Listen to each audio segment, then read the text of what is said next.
Hello friends, welcome to our channel. ನೋಡ್ರಿ, ನಮ್ಮೂರಲ್ಲಿ ಜಾತ್ರೆ ನಿಮಿತ್ತ ನಾನಿವತ್ತು ಕಸ ಹೊಡೆದು ಕಲ್ಲೊರೆಸಿ ಬೆಳಗ್ಗೆ ರಂಗೋಲಿ ಹಾಕಿ ಈಗ ತಲೆ ಸ್ನಾನ ಮಾಡ್ಕೊಂಡು ಬಂದು ನಿಂತ್ಕೊಂಡಿನ್ರಿ ರೆಡಿಯಾಗಿ. ಯಾಕಂದ್ರೆ ಅಡುಗೆ ಮಾಡೋಕೆ ಬೆಳಗ್ಗೆ ತಲೆ ಸ್ನಾನ ಮಾಡಿಕೊಂಡು ಈಗ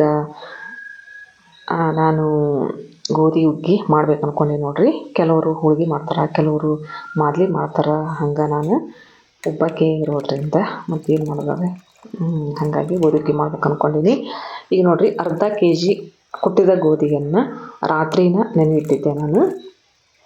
ರಾತ್ರಿ ಇಡೀ ನೆನೆ ಇಟ್ಟು ಈಗ ಬೆಳಗ್ಗೆ ಒಂದೆರಡು ಸಲ ತೊಳೆದು ನೀರು ಹಾಕಿ ಇಟ್ಟಿದ್ದೆ.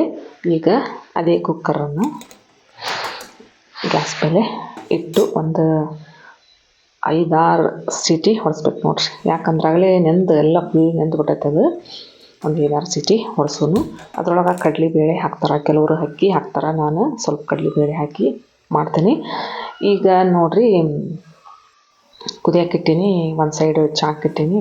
ಮನೆಯವರು ಚಹಾ ಮಾಡಂದ್ರೆ ಚಾಕಿಟ್ಟೆ, ಅವ್ರಿಗೆ ಚಹಾ ಮಾಡಿಕೊಟ್ಟು ಆನಂತರ ನೋಡ್ರಿ ಅರ್ಧ ಗ್ಲಾಸಷ್ಟು ಕಡಲೆಬೇಳೆನ ಹಾಕ್ಕೊಂಡೆ.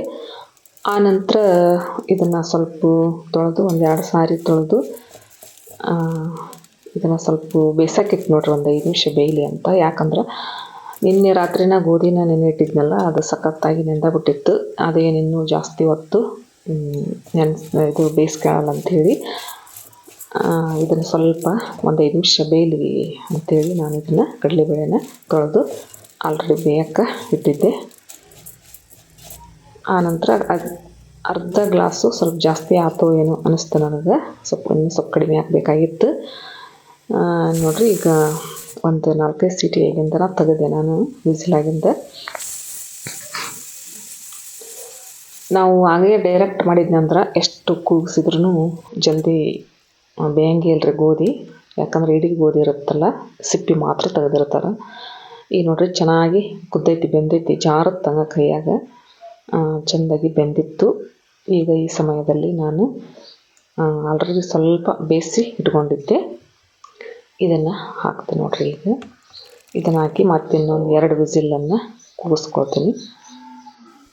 ಈಗ ನೋಡ್ರಿ, ಸ್ವಲ್ಪ ನೀರು ಕಡಿಮೆ ಆಗುವಂತೇಳಿ ನಾನು ನೀರನ್ನು ಕುದಿಯೋಕ್ಕಿಟ್ಟಿದ್ದೆ. ಯಾವುದೇ ಕಾರಣಕ್ಕೂ ತಣ್ಣೀರನ್ನು ಹಾಕಬಾರ್ದು. ಹಾಗಾಗಿ ನಾನು ಬಿಸಿ ನೀರನ್ನು ಹಾಕ್ಬೇಕು ನೋಡ್ರಿ. ನೀರು ಕಡಿಮೆ ಆತಂದ್ರೆ ಬಿಸಿನೀರನ್ನ ಹಾಕ್ಬೇಕು. ಹಾಗಾಗಿ ಬಿಸಿ ನೀರನ್ನು ಹಾಕ್ಕೊಂಡೆ. ಮತ್ತೆ ಅದನ್ನು ಕುದಿಯೋಕೆ ಇಟ್ಟು ನೋಡ್ರಿ. ಈಗ ಇದರಿಂದ 2 ಗ್ಲಾಸು ಗೋಧಿ ಬೇಳೆ ಆಗಿತ್ತು. ಈಗ 2 ಗ್ಲಾಸು ಬೆಲ್ಲನ ತೊಗೊಂಡು ಇದ್ರೊಳಗೆ ಹಾಕಿನಿ. ಈಗ ಹಾಕಿ ಚೆನ್ನಾಗಿ ಮಿಕ್ಸ್ ಮಾಡಿಕೊಂಡೆ. ಬೆಲ್ಲ ಚೆನ್ನಾಗಿ ಕರಗಕತ್ತು. ಈ ಸಮಯದಲ್ಲಿ ನಾನು ಸ್ವಲ್ಪ ಏಲಕ್ಕಿ, ಸ್ವಲ್ಪ ಸಕ್ಕರೆ ಎರಡನ್ನು ಗ್ರೈಂಡ್ ಮಾಡಿಕೊಂಡು ಹಾಕಿದ್ದೆ ನೋಡ್ರಿ. ಆಗಲೇ ಅದನ್ನು ಸ್ಕಿಪ್ ಆಗಿದೆ ಆ ವಿಡಿಯೋ. ಈಗ ನೆಕ್ಸ್ಟು ಡ್ರೈ ಫ್ರೂಟ್ಸನ್ನು ಹುರ್ಕೊಂಡೆ. ಗೋಡಂಬಿ ಮತ್ತು ದ್ರಾಕ್ಷಿ ಮತ್ತು ಖರ್ಜೂರ ಇದನ್ನು ಸ್ವಲ್ಪ ತುಪ್ಪದಲ್ಲಿ ಹುರ್ಕೊಂಡೆ. ನಮ್ಮ ಮನೆಯಲ್ಲಿ ತುಪ್ಪ ತಿನ್ನೋರು ಯಾರಿಲ್ಲ, ಹಂಗಾಗಿ ಸ್ವಲ್ಪ ತುಪ್ಪ ಹಾಕ್ಕೊಂಡು ಈ ಡ್ರೈ ಫ್ರೂಟ್ಸನ್ನು ಹುರ್ಕೊಂಡು ಈಗ ಗೋಧಿ ಹುಗ್ಗಿ ರೆಡಿ ಆಗಿತ್ತಲ್ಲ ಅದರಲ್ಲಿ ಹಾಕಿದೆ. ಮತ್ತು ಕಸಕಸೆ ಮತ್ತು ಕೊಬ್ಬರಿ ಸಹಿತ ಎರ್ಜಿ ಹಾಕ್ಕೊಂಡು ಪೂಜೆ ಗೀಜೆ ಮಾಡಿಕೊಂಡು ನಮ್ಮ ಮಾವರು ಬಂದಿದ್ದರು, ಹೊರಟು ನಿಂತಿದ್ರು ಅವರು. ಹಾಗಾಗಿ ಕಾಯಿ ಹೊಡೆಸ್ಕೊಂಡು ಬಂದು ಹೊರಟು ನಿಂತಿದ್ರು. ಅವರಿಗೆ ಸ್ವಲ್ಪ ಬಾಕ್ಸ್ನಲ್ಲಿ ಹಾಕಿ ಊರಿಗೆ ಕೊಟ್ಟು ಕಳಿಸಿದೆ.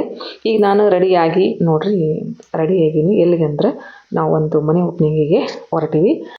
ಇಲ್ಲೇ ನಮ್ಮ ಏರಿಯಾದಲ್ಲೇ ಇದ್ರು, ಅವರು ಜಾಬ್ ಮಾಡ್ತಿದ್ರು, ಇಬ್ಬರು ಸರ್ ಮತ್ತು ಟೀಚರ್.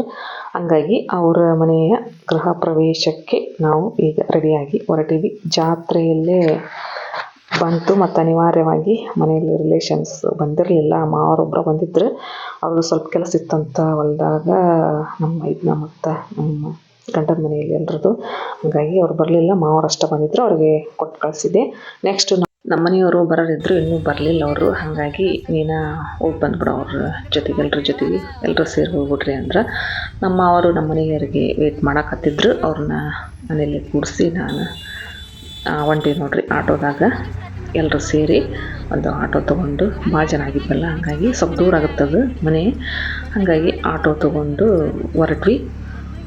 ನೆಕ್ಸ್ಟ್ ಅವ್ರ ಮನೆ ಬಂತು, ಅವ್ರ ಮನೆಗೆ ಹೋದ್ವಿ. ಚೆನ್ನಾಗಿ ಮಾಡಿದ್ರು, ಮಸ್ತ್ ಗ್ರ್ಯಾಂಡಾಗಿ ಚೆಂದ ಮಾಡಿದ್ರು ನೋಡ್ರಿ. ಗೊಂಬೆ ಚೆನ್ನಾಗಿ ಕೂಡಿಸಿದ್ರು, ನೋಡೋಕೆ ಕಣ್ಣು ಸಾಲದು, ಚೆಂದ ಪೂಜೆನೂ ಮಾಡಿದ್ರು. ಆ ಮನೆಯೂ ಚಂದ ಕಟ್ಟಿಸ್ಯಾರ, ಚೆನ್ನಾಗಿತ್ತು ಮನೆ ಮಾತ್ರ. ಇದು ಅಡುಗೆ ಮನೆ ನೋಡ್ರಿ. ಫಸ್ಟ್ ಬಂದ ಎಂಟ್ರೆನ್ಸ್ಗೆ ಹಾಲ್ ಇತ್ತು, ಹಾಲ್ನ ದೊಡ್ಡದಿತ್ತು. ಅಡುಗೆ ಮನೆಯೂ ಚೆನ್ನಾಗಿ ಐತಿ. ಅಲ್ಲೇ ಸ್ವಲ್ಪ ವಿಡಿಯೋನ ತೊಗೊಂಡ್ವಿ ಎಲ್ಲರೂ ಸೇರಿ. ಈಗ ನೋಡ್ರಿ ಇಲ್ಲಿ ಇನ್ನೊಂದು ಬೆಡ್ರೂಮಲ್ಲಿ ಅವರು ಗೊಂಬೆಗಳನ್ನು ಕೂಡಿಸಿದ್ರು, ಪೂಜೆ ಮಾಡಿದ್ರು. ಇಲ್ಲಿ ಚೆನ್ನಾಗಿ ಮಾಡಿದ್ರು, ಕಲರ್ಫುಲ್ಲಾಗಿ ಗೊಂಬೆಗಳು ಕೂಡಿಸಿದ್ರು ನೋಡ್ರಿ. ಚೆನ್ನಾಗಿತ್ತು ಟೋಟಲ್ ಆಗಿ.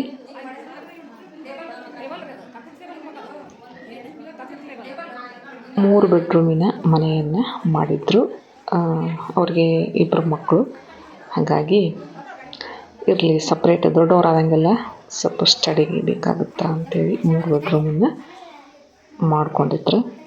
ದೊಡ್ಡದಿತ್ತಂಥ ಜಾಗ, ಹಾಗಾಗಿ 3 ಬೆಡ್ರೂಮಿಂದ ಮನೆ ಮಾಡಿವ್ರಿ ಅಂತ ಹೇಳಿದರು ಮೊದಲವರು.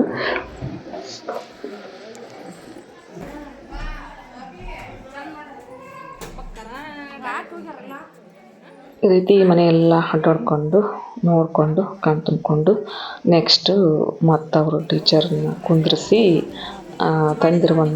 ತೊಗೊಂಡೋಗಿರುವಂಥ ಉಡುಗೊರೆಯನ್ನು ಅವ್ರಿಗೆ ಕೊಟ್ಟು ನೋಡ್ರಿ. ಕುಂಕುಮ ಹಚ್ಚಿ ಅಕ್ಷತೆ ಹಾಕಿ ಉಡುಗೊರೆನ ಕೊಟ್ಟು ನೋಡ್ರಿ ಎಲ್ಲರೂ.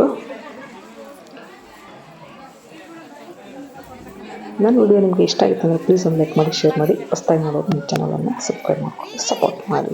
ನಾನು ಸಹಿತ ತೊಗೊಂಡೋಗಿರುವಂತಹ ಉಡುಗೊರೆಯನ್ನು ಕೊಟ್ಟು ಕುಂಕುಮ ಹಚ್ಚಿ ಅಕ್ಷತೆಯನ್ನು ಹಾಕಿ ಕೊಟ್ಟೆ. ಮತ್ತು ಒಂದು ಫೋಟೋ ತೆಗೆಸ್ಕೊಂಡು ಬರ್ರಿ ಅಂತ ಮತ್ತು ಅವ್ರ ಸರ್ ಯಾವುದೋ ಫೋನ್ ಬಂತು ಎದ್ದೋದ್ರೆ. ಮತ್ತು ನೆಕ್ಸ್ಟ್ ಕರೆದ್ರು ಅವರು ಟೀಚರು. ಒಂದು ಫೋಟೋ ತೊಗೊಂಡು ನೆಕ್ಸ್ಟ್ ಊಟಕ್ಕೆ ಹೋದ್ವಿ ನೋಡ್ರಿ. ಊಟಕ್ಕೆ ಹೋಗಿ ಊಟ ಮಾಡ್ಕೊಂಡ್ವಿ. ಊಟದಲ್ಲಿ ಗೋಧಿ ಹುಗ್ಗಿ ಮಾಡಿದ್ರು. ಗೋಧಿ ಹುಗ್ಗಿ, ಇನ್ನೊಂದು ಸ್ವೀಟ್, ರೊಟ್ಟಿ, ಚಪಾತಿ, ಪಲ್ಯ, ಬದ್ನೆಕಾಯಿ ಪಲ್ಯ, ಹೆಸರುಕಾಳು ಪಲ್ಯ. ನಮ್ಮ ಸ್ಪೆಷಲ್ ಅಲ್ರಿ, ಉತ್ತರ ಕರ್ನಾಟಕದ ಸ್ಪೆಷಲ್ ಬದ್ನೆಕಾಯಿ ಪಲ್ಯ ಇರಲೇಬೇಕು. ನೆಕ್ಸ್ಟ್ ಊಟ ಮಾಡ್ಕೊಂಡ್ವಿ. ಊಟ ಮಾಡ್ಕೊಂಡಿಂದ ಇಲ್ಲೊಬ್ಬರು ನಮ್ಗೆ ವಿಶೇಷವಾದ ವ್ಯಕ್ತಿ ಅಂದರೆ ನಮ್ಮ ಮನೆಯಲ್ಲಿ ಬಾಡಿಗೆ ಇದ್ರಿ ಅವರು. ಒಂದು ದಿನಾನು ಮಿಸ್ ಮಾಡಿದ್ವಿ. ಪ್ರತಿ ತಿಂಗಳು ಬಾಡಿಗೆಯನ್ನು ಕೊಡ್ತಿದ್ರು. ಅವ್ರ ಜೊತೆ ಮಾತಾಡಿ ಖುಷಿಯಾಯಿತು. ಈಗ ಗದಗಲ್ಲಿದ್ದಾರೆ ಅವರು.